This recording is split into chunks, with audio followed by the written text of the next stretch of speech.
दोस्तों यहाँ पे जियो ने लॉन्च कर दिया है अपना 5.5G। ये जो 5.5G है वो देखने को मिला वन प्लस के 13 सीरीज के अंदर।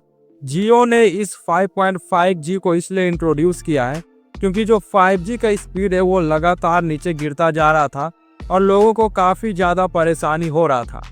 अब 5G को तो इम्प्रूव करने से रहे ये लोग, तो इसलिए इन्होंने 5.5G आपके सामने पेश कर दिया है, जिसके अंदर होगा ये कि आप एक नहीं 2-3 टावर से कनेक्शन ले करके डेटा को एक्सेस कर पाएंगे, जिससे कि आपका जो डाउनलोडिंग स्पीड होगा, अपलोडिंग स्पीड होगा, वो काफ़ी हद तक इम्प्रूव हो जाएगा। तो ये जो है कोई नई टेक्नोलॉजी नहीं है, ये एक कैरियर एग्रीगेशन है जिसको कि 5G एडवांस नाम से आपके सामने पेश किया गया है। आप लोगों को पता होगा कि 4G के अंदर भी आपको 4G प्लस देखने को मिलता था, जिसको कि 4G का कैरियर एग्रीगेशन कहते थे। तो वही 5G के अंदर भी आपको 5.5G देखने को मिला है, जिसको कि आपको 5G एडवांस नाम से पेश किया जा रहा है। फिलहाल अभी बताया जा रहा है कि जियो का 5.5G सिर्फ और सिर्फ वन प्लस के 13 सीरीज के अंदर ही सपोर्ट करेगी। बाकी के जो भी स्मार्टफोन अब तक लॉन्च हुए हैं उनके अंदर इसका सपोर्ट देखने को नहीं मिलेगा। बाकी हो सकता है कि जो प्रीमियम स्मार्टफोन्स है उसके अंदर आपको एक अपडेट देखने को मिले, जिसके बाद उसके अंदर भी 5.5G सपोर्ट करने लगे। अब दोस्तों अगला जो खबर निकल कर आ रहा है वो आ रहा है वोडाफोन आइडिया के तरफ से। वोडाफोन आइडिया ने कमर कस लिया है एक नया कमबैक करने के लिए, क्योंकि वोडाफोन आइडिया एक ऐसा प्लान लेकर आया है जिससे कि जियो और एयरटेल को काफ़ी नुकसान हो सकता है। वोडाफोन आइडिया इंट्रोड्यूस कर चुका है full day unlimited plan. Full day unlimited plan में होगा ये कि आप 24 घंटा 8 पैर अनलिमिटेड 4G डेटा यूज कर पाएंगे, और जहां वोडाफोन आइडिया का 5G कनेक्टिविटी होगा वहां आप 5G का भी अनलिमिटेड यूज कर पाएंगे।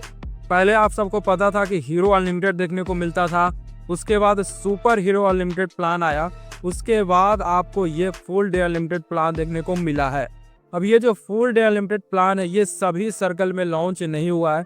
वोडाफोन आइडिया अलग अलग सर्कल में अलग अलग प्लान लॉन्च करके कुछ एक्सपेरिमेंट कर रही है कि कहाँ कैसा प्लान देने पर कितने लोग वोडाफोन आइडिया में आना पसंद कर रहे हैं। तो ये जो प्लान आपको देखने को मिला ये अभी सिर्फ 4 ही सर्कल में लॉन्च हुआ है।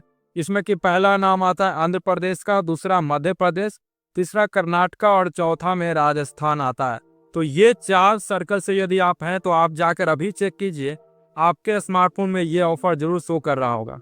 दोस्तों यहाँ पे अगला खबर निकल कर आ रहा है BSNL के तरफ से।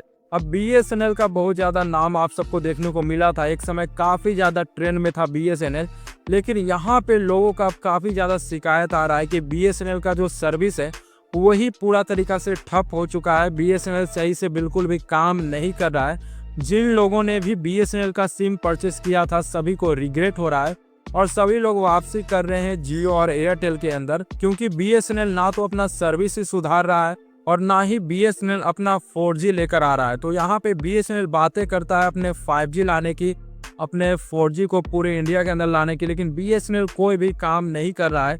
ऊपर से बताया ये जा रहा है कि BSNL अब जल्द ही अपना 3G सर्विस को बंद करने वाला है। यानी एक तो उनका 4G आया नहीं है और जो बचा हुआ 3G सर्विस है उसको भी वो बंद कर देंगे, तो BSNL किस काम का रहेगा दोस्तों, ये सोचने वाला बात है। तो ये जो BSNL के तरफ से न्यूज आया है वो BSNL लवर्स के लिए, BSNL के सपोर्टर्स के लिए काफ़ी बुरी खबर है, और हम भी यही चाहते हैं कि BSNL आगे बढ़े, लेकिन यहाँ पे सरकार शायद ये नहीं चाहती है कि BSNL कभी भी आगे बढ़े। अगला जो खबर निकल कर आ रहा है वो आ रहा है इंडियन गवर्नमेंट के तरफ से। इंडियन गवर्नमेंट एक लॉ लाने जा रही है जिसका कि नाम है digital personal data protection act. अब इस एक्ट के अंदर क्या होगा कि इंडियन गवर्नमेंट जो है जितने भी इंडिया के अंदर कंपनियां ऑपरेट कर रही है, अपना सर्विस प्रोवाइड कर रही है, और जो कंपनियां जो है आपका जो पर्सनल डेटा है वो डिजिटली कलेक्ट करती हैं, उनको कुछ नियमों का पालन करना पड़ेगा। अब इन कंपनियों को कौन से नियमों में बांधा जाएगा, इसमें काफ़ी सारे नियम बताए जा रहे हैं, जिसके अंदर प्रमुख जो नियम है बताया जा रहा है कि अब कोई भी कंपनी यदि आपका डेटा को कलेक्ट करती है तो सबसे पहले आपका परमिशन लेना बहुत ही ज़रूरी होगा। बिना आपके परमिशन के कोई भी कंपनी आपका डेटा कलेक्ट नहीं कर सकती है, और कोई भी कंपनी हो जो आपका डेटा कलेक्ट कर चुकी है उनको ये ऑप्शन देना होगा सभी यूजर्स को कि वो अपने डेटा को या तो डिलीट कर सके, या तो कुछ वो गलत डेटा यदि प्रोवाइड कर चुके हैं तो उसमें वो सुधार कर सके। यही नहीं, सभी कंपनियों को ये भी निर्देश दिया गया है कि इंडियन यूजर का जितना भी डेटा कंपनियां कलेक्ट कर रही हैं, वो क्यों कर रही है और किस काम के लिए कर रही है, ये भी सभी कंपनियों को बताना पड़ेगा। और साथ में जो भी डेटा कलेक्ट किया गया है वो इंडिया से बाहर नहीं जाना चाहिए। सिर्फ वही देश में वो डेटा जा सकता है जहां की इंडियन गवर्नमेंट के द्वारा अलाउ किया गया हो। ऐसे कोई भी कंट्री में यदि ये डेटा जाता है जहां इंडियन गवर्नमेंट ने अलाउ नहीं कर रखा है, तो ऐसे में उस कंपनी को इंडिया के अंदर बैन कर दिया जाएगा, चाहे वो यूट्यूब हो, इंस्टा हो, कोई भी एप्लीकेशन क्यों ना हो, कोई भी कंपनी क्यों ना हो। और सभी कंपनियों को ये भी निर्देश दिया गया है कि अब जितने भी माइनर्स होंगे, यानी 18 साल से कम उम्र वाले बच्चे होंगे, उनको जो है अब कोई भी सोशल मीडिया चलाने का इजाज़त नहीं होगा। तब तक वो सोशल मीडिया नहीं चला पाएंगे जब तक कि उनके पेरेंट्स अलाउ नहीं करते हैं। यानी कुछ ऐसा नियम रखा जाए जिसके कारण 18 साल से कम उम्र वाले बच्चे बिना पेरेंट्स के अनुमति के अपना जो सोशल मीडिया अकाउंट हो या कोई भी ऐसा ऐप हो जो कि डिजिटली उनका डेटा कलेक्ट कर रही हो, तो ऐसे में उनका पेरेंट्स का अनुमति होना बहुत ही ज़रूरी होगा। अब अगला जो खबर निकल कर आ रहा है वो आ रहा है सैमसंग के तरफ से। सैमसंग गैलेक्सी A56 5G, ये स्मार्टफोन बस कुछ ही महीनों में इंडिया के अंदर लॉन्च होने वाला है। बताया ये जा रहा है कि इस स्मार्टफोन के अंदर आपको Exynos का 1580 प्रोसेसर देखने को मिलेगा जो कि 4nm टेक्नोलॉजी पर बिल्ट होने वाला है। इस स्मार्टफोन के अंदर आपको सेम 5000 mAh का ही बैटरी देखने को मिलेगा, लेकिन इस बार आपको 45 वाट का फास्ट चार्जिंग का सपोर्ट देखने को मिल जाएगा। बाकी और भी इसके जो कंफर्म स्पेक्स है वो आप स्क्रीन पे देख सकते हैं। मुझे इसका जो डिज़ाइन है वो ज़्यादा अच्छा नहीं लगा है।